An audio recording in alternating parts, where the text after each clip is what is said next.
Good morning, good afternoon, good evening. Welcome to Raven's Readings. I've been reading from The Adventures of Tom Sawyer, published in 1876 by Mark Twain. It's set in 1840 along the Mississippi River, near the town of Hannibal, where Twain grew up. I do readings twice a week, Tuesdays and Fridays, but we're almost done this story. Today is the penultimate reading. But my plan is next to do Sunshine Sketches of a Little Town by the Canadian humorist Stephen Leacock.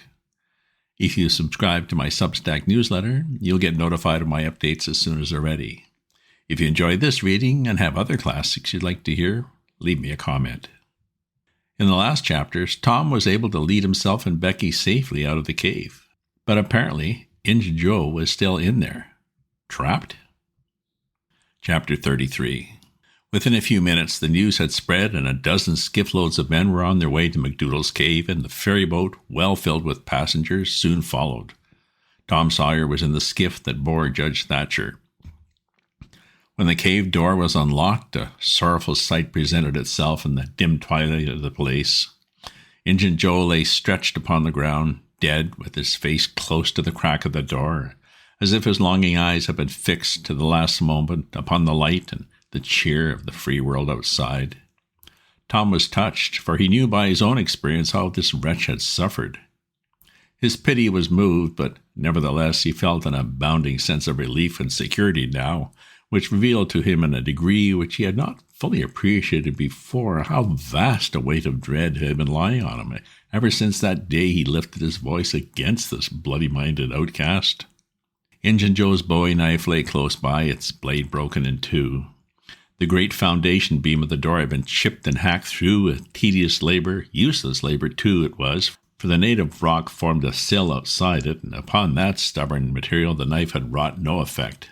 The only damage done was to the knife itself. But if there had been no stony obstruction there, the labor would have been useless still, for if the beam had been wholly cut away, Injun Joe could not have squeezed his body under the door, and he knew it.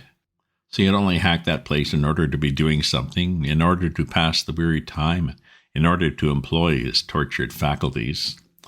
Ordinarily, one could find half a dozen bits of candles stuck around the crevices of this vestibule, left there by tourists, but there were none now. The prisoner had searched them out and eaten them. He had also contrived to catch a few bats, and these also he had eaten, leaving only their claws. The poor unfortunate had starved to death. In one place, near at hand, a stalagmite had been slowly growing up from the ground for ages, building by the water drip from a stalactite overhead. The captive had broken off the stalagmite, and upon the stump had placed a stone, wherein he had scooped a shallow hollow to catch the precious drop that fell once in every 3 minutes with the dreary regularity of a talk-tick. A dessert spoonful once in 24 hours. That drop was falling when the periods were new, when Troy fell, when the foundations of Rome were laid, when Christ was crucified, when the conqueror created the British Empire, when Columbus sailed, when the massacre at Lexington was news. It is falling now. It will still be falling when all these things shall have sunk down the afternoon of history and in the twilight of tradition and been swallowed up in the thick night of oblivion. Has everything a purpose and a mission? Did this drop fall patiently during 5,000 years to be ready for this flitting human insect's need? Has it another important object to accomplish 10,000 years from now? No matter.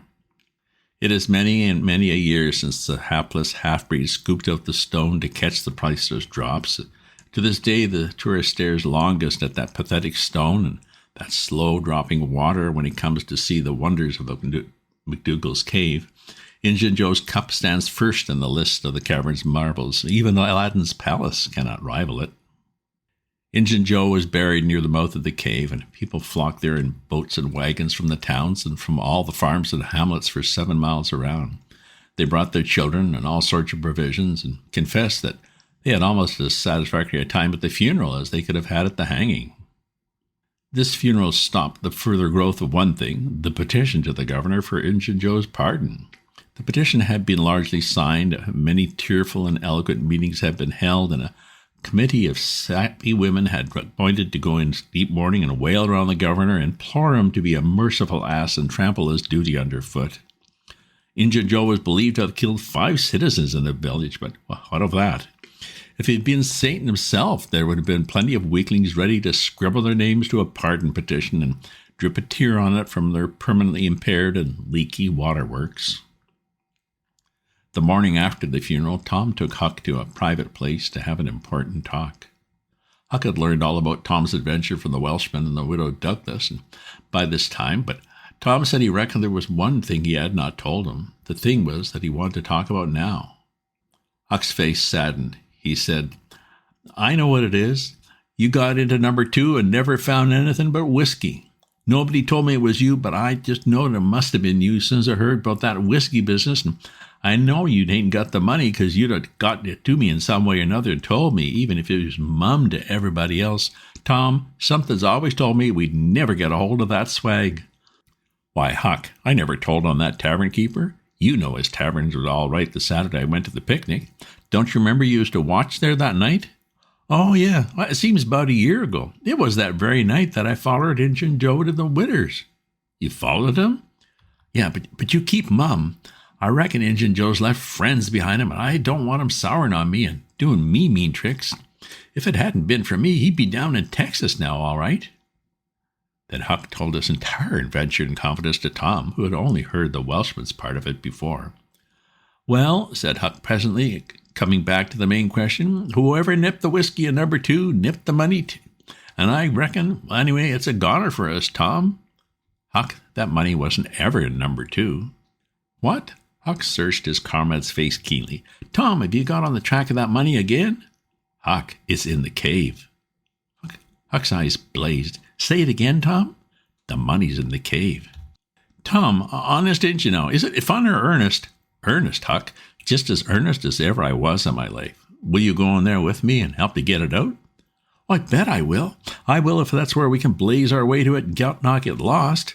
"Oh, Huck, we can do that without the least little bit of trouble in the world." "Oh, good as wheat. What makes you think the money's—" "Huck, you just wait till we get in there.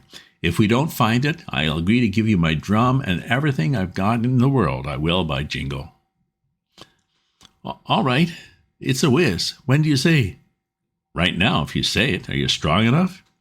"Is it far to the cave? I've been on my pins a little, 3 or 4 days now, but I can't walk more than a mile, Tom. At least I don't think I could."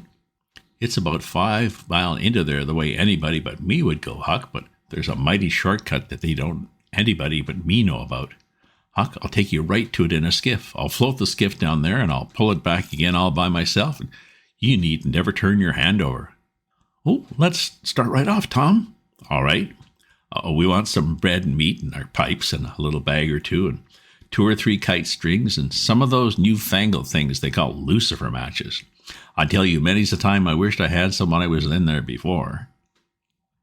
A trifle before noon, the boys borrowed a small skiff from a citizen who was absent and got under way at once. When they were several miles below Cave Hollow, Tom said, "Now, you see this bluff here looks all alike all the way down from the Cave Hollow. No houses, no wood yards, bushes all alike. But you see that white place up there where there's been a landslide? Well, that's one of my marks. We'll get ashore now." They landed. "Now, Huck, where we're standing now, you could touch that hole I got out of with a fishing pole. See if you can find it." Well, Huck searched all the place about and found nothing. Tom proudly marched into a thick clump of sumac bushes and said, "Here you are. Look at it, Huck. It's the snuggest hole in this country. You just keep mum about it. All along I've been wanting to be a robber, but I knew I'd got to have a thing like this, and where to run across it was the bother. Well, we've got it now, and we'll keep it quiet. Only we'll let Joe Harper and Ben Rogers in. But of course, there's got to be a gang, or else there wouldn't be any style about it. Tom Sawyer's gang. It sounds splendid, don't it, Huck?" "Well, it just does, Tom. And who'll we rob?" "Oh, most anybody. Waylay people. That's mostly the way." "And kill them?" "Oh, no, not always. Hive them in the cave till they raise a ransom."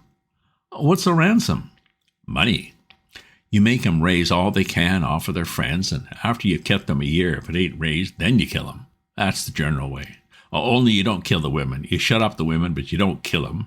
They're always beautiful and rich and awfully scared. You take their watches and things, but you always take your hat off and talk polite. There ain't anybody as polite as robbers. You'll see that in any book.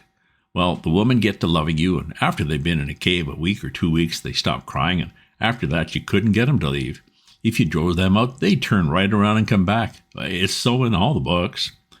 Why, it's really bully, Tom. I believe it's better to be a pirate. Why, it's better in some ways, because it's close to home and circuses and all that. By this time, everything was ready, and the boys entered the hole. They toiled their way to the farther end of the tunnel, and then made their spliced kite strings fast and moved on. A few steps brought them to the spring, and Tom felt a shudder quiver all through him. He showed Huck the fragment of candlewick perched on a lump of clay against the wall, and described how he and Becky had watched the flames struggle and expire. The boys began to quiet down to whispers now, for the stillness and gloom of the place oppressed their spirits. They went on and presently entered and followed Tom's other corridor until they reached the jumping-off place. The candles revealed the fact that it was not really a precipice, but only a steep clay hill 20 or 30 feet high. Tom whispered, "Now I'll show you something, Huck." He held his candle aloft and said, "Look as far around the corner as you can. You see that? There on that big rock over yonder, done with candle smoke?" "Tom, it's a cross." "Now where's your number 2 under the cross, hey? Right yonder's where I saw Injun Joe poke up his candle, Huck." Huck stared at the mystic sign a while and then said in a shaky voice, "Oh, Tom, let's get out of here." "What? And leave the treasure?" "Oh, yes, leave it. Injun Joe's ghost is round about here, certain." "Oh, no, it ain't, Huck. No, it ain't. It would haunt the place where he died, away out at the mouth of the cave, 5 miles from here." "Oh, no, Tom, it wouldn't. It would hang around the money. I know the ways of ghosts, and so do you." Well, Tom began to fear that Huck was right. Misgivings gathered in his mind, but presently an idea occurred to him. "Looky here, Huck, what fools we're making of ourselves. Injun Joe's ghost ain't going to come around where there's a cross." But the point was well taken. It had effect. "Tom, I didn't think of that. Oh, but it's so. It's luck for us, that cross is. I reckon we'll climb down there and have a hunt for that box." Tom went first, cutting rude steps in the clay hill as he descended. Huck followed. 4 avenues opened out of the small cavern where the great rock stood. The boys examined each of them with no results. They found a small recess in the one nearest the base of the rock, with a pallet of blankets spread down on it, and also an old suspender and some bacon rind and the well-gnawed bones of 2 or 3 fowls. But there was no money box. The lads searched and researched this place, but in vain. Tom said, "He said under the cross. Well, this comes nearest to being under the cross. It can't be under the rock itself, because that's solid in the ground." They searched everywhere once more, and then sat down discouraged. Huck could suggest nothing. By and by, Tom said, "Looky here, Huck, there's footprints and some candle grease on the clay about one side of this rock, but not on the other sides. Now, what's that for? I bet you the money is under the rock. I'm going to dig in the clay." "Well, that ain't no bad notion, Tom," said Huck with animation. Tom's real Barlow was out at once, and he had not dug 4 inches before he struck wood. "Hey, Huck, you hear that now?" Huck began to dig and scratch now, too. Some boards were soon uncovered and removed, and they concealed a natural chasm which led under the rock. Tom got into this and held his candle as far under the rock as he could, but said he couldn't see to the end of the rift. He proposed to explore. He stooped and passed under. The narrow way descended gradually. He followed its winding course, first to the right, then to the left, Huck at his heels. Tom turned a short curve by and exclaimed, "My goodness, Huck, looky here." It was the treasure box, sure enough, occupying a snug little cavern, along with an empty powder keg, a couple of guns in leather cases, 2 or 3 pairs of old moccasins, a leather belt, and some other rubbish well soaked with the water drip. "Got it at last," said Huck, plowing among the tarnished coins with his hand. "Oh, my, but we're rich, Tom." "Oh, Huck, I always reckoned we'd get it. Just couldn't believe it. We have got it, sure. Say, let's not fool around here. Let's snake it out. Let me see if I can lift the box." It weighed about 50 pounds. Tom could lift it after an awkward fashion, but could not carry it conveniently. "I thought so," he said. "They carried it like it was heavy the day at the haunted house. No, I noticed that. I reckon I was right to think of fetching the little bags along." Well, the money was soon in the bags, and the boys took it up to the cross rock. Now let's fetch the guns and things, said Huck. Oh, no, Huck, let's leave them there. They're just the tricks to have when we go robbing. We'll keep them there all the time, and we'll hold our orgies there. It's an awful snug place for orgies. What's orgies? I don't know, but robbers always have orgies. Of course, we've got to have them too. Come along, Huck. We've been in here a long time. It's getting late, I reckon. I'm hungry too. We'll eat and smoke when we get to the skiff. They presently emerged into the clump of sumac bushes, looked warily out, found the coast clear, and were soon lunching and smoking in the skiff. As the sun dipped toward the horizon, they pushed out and got under way. Tom skimmed up the shore through the long twilight, chatting cheerily with Huck, and landed shortly after dark. Now, Huck, said Tom, we'll hide the money in the loft of the widow's woodshed, and I'll come up in the morning, we'll count it and divide, and then we'll hunt up a place in the woods for it where it'll be safe. Just you lay quiet here and watch the stuff till I run and hook Benny Taylor's little wagon. I won't be gone a minute. He disappeared and presently returned with the wagon, put the 2 small sacks into it, 2 small rags on top of them, and started off dragging his cargo behind him. When the boys reached the Welshman's house, they stopped to rest. Just as they were about to move on, the Welshman stepped out and said, "Hello, who's that?" "Huck and Tom Sawyer." "Oh, good. Come along with me, boys. You're keeping everybody waiting. Here, hurry up, trot ahead. I'll haul the wagon for you." "Oh, it's not as light as it might be. Got bricks in it, or old metal?" "Old metal," said Tom. "I judge so. The boys in this town will take more trouble and fool away more time hunting up 6 bits worth of old iron to sell to the foundry than they would make twice the money at regular work. But that's human nature. Hurry along, hurry along." The boys wanted to know what the hurry was about. "Oh, never mind. You'll see when we get to the Widow Douglas's." Huck said with some apprehension, for he was long used to being falsely accused, "Mr. Jones, we haven't been doing nothing." The Welshman laughed. "Well, I don't know, Huck, my boy. I don't know about that. Ain't you and the widow good friends?" "Well, yes, she's been good friends to me, anyway." "All right, then. What do you want to be afraid for?" This question was not entirely answered in Huck's slow mind before he himself pushed, along with Tom, into Mrs. Douglas's drawing room. Mr. Jones left the wagon near the door and followed. The place was grandly lighted, and everybody that was any consequence in the village was there. The Thatchers were there, the Harpers, the Rogerses, Aunt Polly, Sid, Mary, the minister, the editor, and a great many more, and all dressed in their best. The widow received the boys as heartily as anyone could well receive 2 such-looking beings. They were covered with clay and candle grease.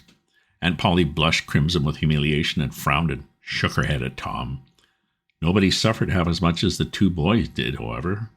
Mr. Jones said, "Tom wasn't at home yet, so I gave him up, but I stumbled on him and Huck right at my door, so I just brought him along in a hurry."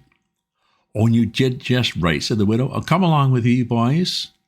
She took them to the bedchamber and said, "Now wash and dress yourselves. Here are 2 new suits of clothes, shirts, socks, everything complete. They're Huck's. No, thanks, Huck's. Mr. Jones bought one and I the other, but they'll fit both of you. Get into them. We'll wait. Come down while you're slicked up enough." Then she left. End of chapter. Chapter 34. Huck said, "Tom, we can slope if we can find a rope. The window ain't high from the ground." "Oh, shucks. What do you want to slope for?" "Well, I ain't used to that kind of crowd. I can't stand it. I ain't going down there, Tom." "Oh, bother, it ain't anything. I don't mind it a bit. I'll take care of you." Sid appeared. "Tom," said he, "Annie's been waiting for you all the afternoon. Mary's got your Sunday clothes ready, and everybody's been fretting about you. Say, ain't that grease and clay on your clothes?" "Now, Mr. Siddy, you just tend to your own business. What's all this blowout about anyway?" "Oh, it's one of the widow's parties she's always having. This time it's for the Welshman and his sons, on account of that scrape they helped her get out of the other night. And say, I can tell you something, if you want to know." "Well, what?" "Well, old Mr. Jones is going to try to spring something on the people here tonight, but I overheard him tell Auntie Tay about it as a secret. I reckon it's not much of a secret now. Everybody knows, the widow too, for all she tries to let on she don't. Mr. Jones was bound Huck should be here. Couldn't get along with his grand secret without Huck, you know." "Secret about what?" Sid. "About Huck tracking the robbers to the widow's. I reckon Mr. Jones is going to make a grand time over his surprise, but I bet you it'll drop pretty flat now. Sid chuckled in a very contented and satisfied way. Sid, was it you that told? Oh, never mind who it was. Somebody told. That's enough. Sid, there's only one person in this town mean enough to do that, and that's you. If you'd been in Huck's place, you'd have sneaked down the hill and never told anybody on the robbers. You can't do any but mean things, and you can't bear to see anybody praised for doing good ones. There, no thanks, as the widow says, and Tom cuffed Sid's ears and helped him to the door with several kicks. Now, go and tell Auntie if you dare, and tomorrow you'll catch it. Some minutes later, the widow's guests were at the supper table, and a dozen children were propped up at little side tables in the same room, after the fashion of that country in the day. At the proper time, Mr. Jones made his little speech, in which he thanked the widow for the honor she was doing himself and his sons, and said there was another person whose modesty, and so forth and so on. He sprung his secret about Huck's share in the adventure in the finest dramatic manner he was master of, but the surprising occasion was largely counterfeit and not as clamorous and effusive as it might have been under happier circumstances. However, the widow made a pretty fair show of astonishment, and heaped so many compliments and so much gratitude upon Huck, he almost forgot the nearly intolerable discomfort of his new clothes and the entirely intolerable discomfort of being set up as a target for everybody's gaze and everybody's laudations. The widow said she meant to give Huck a home under her roof and have him educated, and that when she could spare the money, she would start him in business in a modest way. Tom's chance was come. He said, well, Huck don't need it. Huck's rich. Oh, nothing but a heavy strain upon the good manners of the company kept back the due and proper complimentary laugh at this pleasant joke, but the silence was a little awkward. Tom broke it. Huck's got money. Maybe you don't believe it, but he got lots of it. Oh, you needn't smile. I reckon I can show you. You just wait a minute. Tom ran out of doors. The company looked at each other with a perplexed interest, and inquiry at Huck was tongue-tied. Sid, what ails Tom? Said Aunt Polly. Well, there ain't ever making a boy out. I never... Tom entered, struggling with the weight of his sacks, and Aunt Polly did not finish her sentence. Tom poured the mass of yellow coin upon the table and said, There. What did I tell you? Half of it's Huck's, half of it's mine. The spectacle took the general breath away. All gazed. Nobody spoke for a moment. Then there was a unanimous call for an explanation. Oh, Tom said he could furnish it, and he did. The tale was long, but brimful of interest. There was scarcely an interruption from anyone to break the charm of its flow. When he'd finished, Mr. Jones said, I thought I'd fixed up a little surprise for this occasion, but it don't amount to anything now. This one makes it seem mighty small, I'm willing to allow. The money was counted. The sum amounted to a little over $12,000. It was more than anyone present had ever seen at one time before, though several persons were there who were worth considerable more than that in property. End of chapter. Well, Huck and Tom are rich now. How will that change their lives, do you think? We've got one more chapter to go. Remember to let me know what your preferences are for readings. If you subscribe to my newsletter, you'll get notified of my updates as soon as they're ready. If you enjoy this reading or have other classics you'd like to hear, leave me a comment. Check out my other posts on my Substack at ravensview.substack.com, and remember to share this with your friends. Ta-ta for now.